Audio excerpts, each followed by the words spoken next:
Subscribe our YouTube channel আমার কবিতা সপ্তদীপারুদ্র।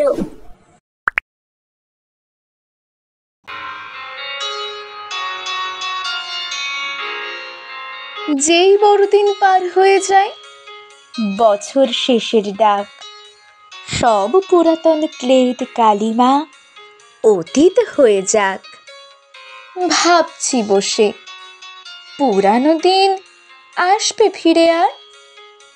ভোরের সূর্য বলল হেসে, হ্যাপি নিউ ইয়ার।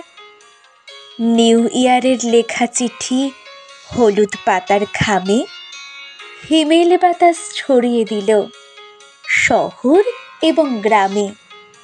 সেই চিঠিতে খুশির খবর, দুঃখ বিষাদ ম্লান, সবার প্রাণে সুর এঁকে দেয় নতুন দিনের গান।